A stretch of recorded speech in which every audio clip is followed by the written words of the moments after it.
ఒక్కసారి కొమ్మూరి గోల్డ్ కి కాల్ చేయండి. తాకట్లో ఉన్న మీ బంగారాన్ని విడిపించి మార్కెట్ ప్రైస్ కి వాళ్ళు కొనుక్కుని మిగతా డబ్బులు మీకు ఇచ్చేస్తారు. రైట్, బ్రేకింగ్ న్యూస్ చూస్తున్నాం మనం టీవీ స్క్రీన్ పై. మౌనిక హత్య కేసులో కీలక విషయాలు వెలుగులోకి వస్తున్నాయి. భార్యను పుట్టింటికి పంపి ప్రియులని ఇంటికి పిలిపించుకొని నేవీ ఉద్యోగి రవీంద్ర ఆమెను దారుణంగా హత్య చేసిన విషయం ఘటనలో షాకింగ్ విషయాలు వెలుగులోకి వస్తున్నాయి. హత్య చేసిన తర్వాత ప్రియురాలి శరీర భాగాలను నిందితుడు ముక్కలు ముక్కలుగా కట్ చేసినట్టు గుర్తించారు పోలీసులు. తాజాగా మిస్ అయిన ఆమె తలను గుర్తించారు. సోమవారం తెల్లవారుజామునే విశాఖలో దారుణ ఘటన వెలుగు చూసింది. గాజువాక ఎల్బీ నగర్ లో ఒక అపార్ట్మెంట్ లో నివాసం ఉంటున్న రవీంద్ర, ఒక నేవీ ఉద్యోగి, తన భార్య డెలివరీ కోసం పుట్టింటికి వెళ్లడంతో తన ప్రియురాలైన మౌనికను ఇంటికి పిలిపించుకున్నాడు. అయితే ఆదివారం మధ్యాహ్నం ఇద్దరి మధ్య గొడవ మొదలై చినికి చినికి గాలివానగా మారి చివరకు హత్యకు దారితీసింది. అయితే ఈ ఘటనపై కేసు నమోదు చేసి దర్యాప్తు చేపట్టిన పోలీసులు విస్తుపోయే విషయాలు తెలిసాయి. ప్రియురాలని హత్య చేసేందుకు ముందుగానే రవీంద్ర ప్లాన్ చేసుకున్నట్టు కూడా పోలీసులు గుర్తించారు. అందుకోసం ఆన్లైన్లో కత్తి అండ్ క్లీనింగ్ సామాగ్రి, అయితే కత్తి పొడవడానికి క్లీనింగ్ సామాగ్రి హత్య చేసిన తర్వాత మొత్తం ఎక్కడ స్మెల్ రాకుండా ఉండడం కోసం. అయితే అనుకున్న ప్రకారమే భార్య పుట్టింటికి వెళ్ళిన తర్వాత ఆదివారం మధ్యాహ్నం బిట్వీన్ 12:30 to 1 PM మధ్యలో ప్రియురాలు మౌనికను రవీంద్ర ఇంటికి తీసుకొచ్చాడు. ఆ తర్వాత ఇద్దరి మధ్య వాగ్వాదం చెలరేగింది.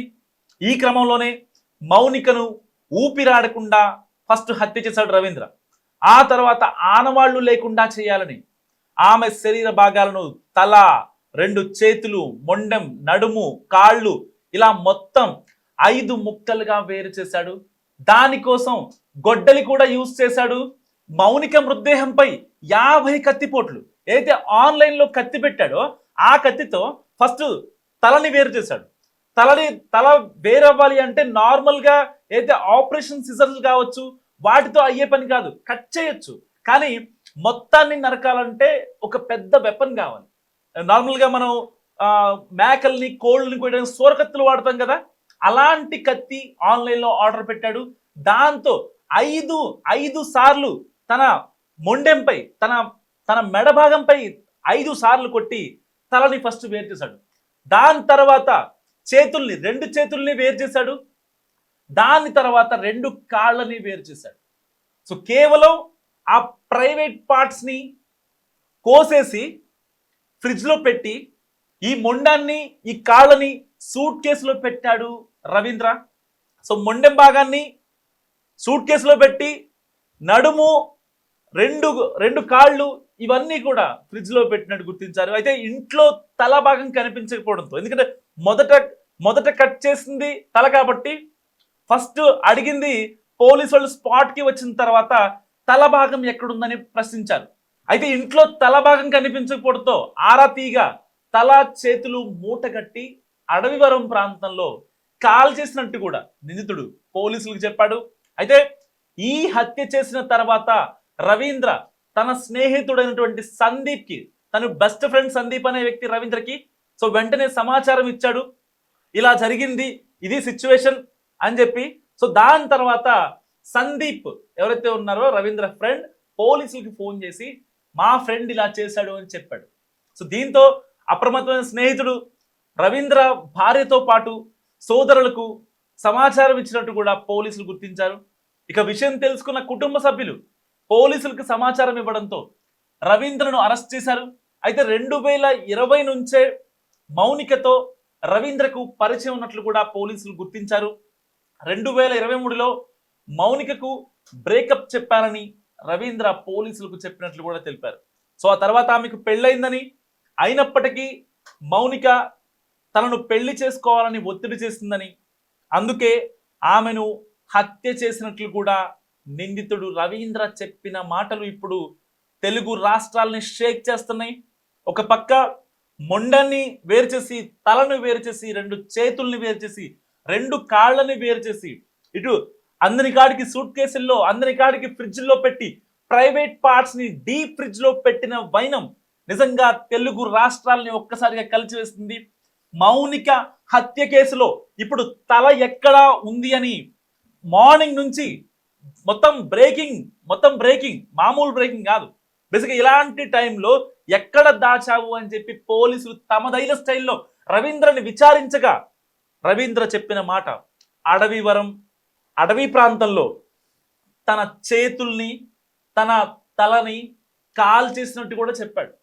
సో అంత దర్జాగా వెళ్ళిపోయాడు. అంటే ఎలాంటి డౌట్ రాకుండా ఎవరికి కూడా అంత హత్య చేసి ఇంత కిరాతకంగా వ్యవహరించి మళ్ళీ ఆ అమ్మాయి పైనే బ్లేమ్ వేసి ఆ అమ్మాయి ఫోన్ని కాల్ చేసి ఇటు భార్యని పథకం ప్రకారం పుట్టింటికి పంపించి మౌనికని కావాలని ప్లాన్ వేసి ఆన్లైన్లో కత్తి ఇంకా క్లీనింగ్ ఆ సామాగ్రి అంతా ఆన్లైన్లో ఆర్డర్ పెట్టి మౌనికని ఫ్లాట్కి రమ్మని ఆ అమ్మాయిని అనుభవించి ఆ అమ్మాయిని వేధించి అసలు ఇంత కర్కశత్వంగా ఆలోచించే ఆలోచన ఎలా వస్తుంది? అంతా ఒక పథకం ప్రకారం జరిగింది ఇదంతా. ఇక్కడ డాట్స్ కనెక్ట్ చేస్తున్నారు పోలీసులు అంతే. 2022లో వీళ్ళిద్దరికి పరిచయం ఏర్పడితే 2024లో వీళ్ళిద్దరూ నాకు బ్రేకప్ అని చెప్పి విడిపోయారు. సో దాని తర్వాత వీడేం మాయ మాటలు చెప్పాడు. వీళ్ళ ఆవిడ ప్రెగ్నెంట్ అయింది రీసెంట్గానే. మరి అలాంటప్పుడు వీడేం మాయ మాటలు చెప్పకుండా మౌనిక ఎలా వస్తుంది? ఒక ఫోన్ చేస్తే ఒక వివాహిత డైరెక్ట్గా ఎవరింటికైనా వెళ్తుందా? అది పెళ్ళైన మగవాడింటికి. ఓకే, పోనీ వీళ్ళిద్దరికి రిలేషన్ ఉందనుకుందాం, కరెక్టే. కానీ ఆ అమ్మాయి మౌనిక నమ్మి రావాలి అంటే ఒక రీజన్ ఉండదా? వీడేమి ఎటువంటి హామీ ఇవ్వకుండా ఆ అమ్మాయి వచ్చిందా? ఇప్పుడు పోలీసులు చెప్తున్నాడు కల్లిబుల్లి కబుర్లు, కపట నాటకం ఆడుతున్నాడు. ఏం చెప్తాడు? ఆ అమ్మాయికి నాకు డబ్బుల విషయంలో ఆర్థిక లావాదేవీ జరిగింది, దాంట్లో మా ఇద్దరికి గొడవ చెలరేగింది, ఆ గొడవ చినికి గాలివానగా మారింది, అందుకే నేను ఎక్స్ట్రీమ్ అయ్యి ఆ అమ్మాయిని చంపేశా అని చెప్తున్నాడు. అసలు డబ్బులు ఎవరెవరికి ఇచ్చారో ఆ విషయం చెప్పట్లేదు వీడు. అసలు డబ్బులు ఎవరికి ఇచ్చారు? మౌనిక రవీంద్రకి ఇచ్చిందా? రవీంద్ర మౌనికకి ఇచ్చాడా? ఆ అమ్మాయి అక్కడి నుంచి రావాల్సిన అవసరం ఏంటి? ఓకే ఫైన్, మా భార్య పుట్టింటికి వెళ్ళేది కాబట్టి ఆ అమ్మాయి వచ్చింది అనుకుందాం.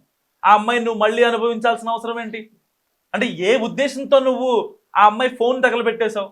సో ఫర్దర్గా కాన్వర్జేషన్స్ బయటికి రావద్దనా? లేకపోతే ఏమైనా కాల్ లిస్టులు కావచ్చు, వాట్సాప్లో అండ్ ఇన్స్టాగ్రామ్లో ఫేస్బుక్లో మెసేజ్ కావచ్చు, ఇలాంటివి బయటికి రాకూడదని నువ్వు కావాలనే ఇచ్చేసావా? అంత క్రూరంగా చేయాల్సిన అవసరం ఏంటి? ప్రైవేట్ పార్ట్స్ కోసేసి ఫ్రిడ్జ్లో పెట్టాల్సిన అవసరం ఏమొచ్చింది?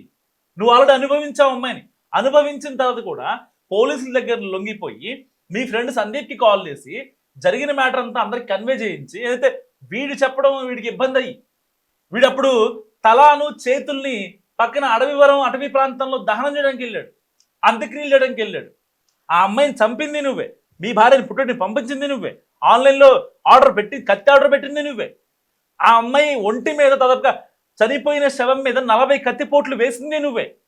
ఒక సినిమాని తలపించే మిస్టరీ లాగుంది ఇది. ఆ అమ్మాయి ఆల్రెడీ హత్య చేశాడు. హత్య చేసిన తర్వాత వాళ్ళ బంధువులకో ఇంకొకరికో ఇట్లా మీ భార్య నన్ను ఇబ్బంది పెడుతుంది, మౌనిక నన్ను పెళ్లి చేసుకోమని వేధిస్తుంది, లేదు డబ్బుల కోసం నా వెనకబడుతుంది పద్దాక, ఒకప్పుడు మేము రిలేషన్లో ఉన్నాం ఇప్పుడు లేము, సో నన్ను వదిలేయండి అని చెప్పి అడిగితే ఎంత బాగుంటుంది? కానీ ఆ అమ్మాయి వీడిని వేధిస్తుందట. వీడి మొహం చూడండి ఫస్ట్ ఒకసారి, ఆడి మొహం చూడండి ఒకసారి. వీడినంట ఆ అమ్మాయి వేధిస్తుందంట. ఆ అమ్మాయి ఎంత చక్కగా ఉంది. ఆ అమ్మాయికి ఒకవేళ కావాలనుకుంటే వేరే వాళ్ళు దొరకరా? వీడు ఎక్కడ దొరికాడా? అంటే గతంలో వీళ్ళిద్దరు రిలేషన్లో ఉన్నారనేది వాస్తవం. సో పోలీసులు ప్రాథమిక విచారణలో చెప్తున్నారు. సో ఇప్పుడు వేరే ఏదైతే వాళ్ళ భర్తతో ఆవిడ హ్యాపీగా ఉంటుంది చూసి తట్టుకోలేకే ఈ యొక్క రవీంద్ర ఈ కపట నాటకం ఆడాడు. అంటే ఆల్రెడీ వీళ్ళ భార్య ప్రెగ్నెంట్గా ఉంది. సో అంటే కొన్ని కారణాల వల్ల అతను కలవలేకపోయాడు. సో అందుకోసం ఈ అమ్మాయిని వాడుకున్నాడు. పాపం ఆ పిచ్చిదానికి తెలియలేదు ఈ విషయం.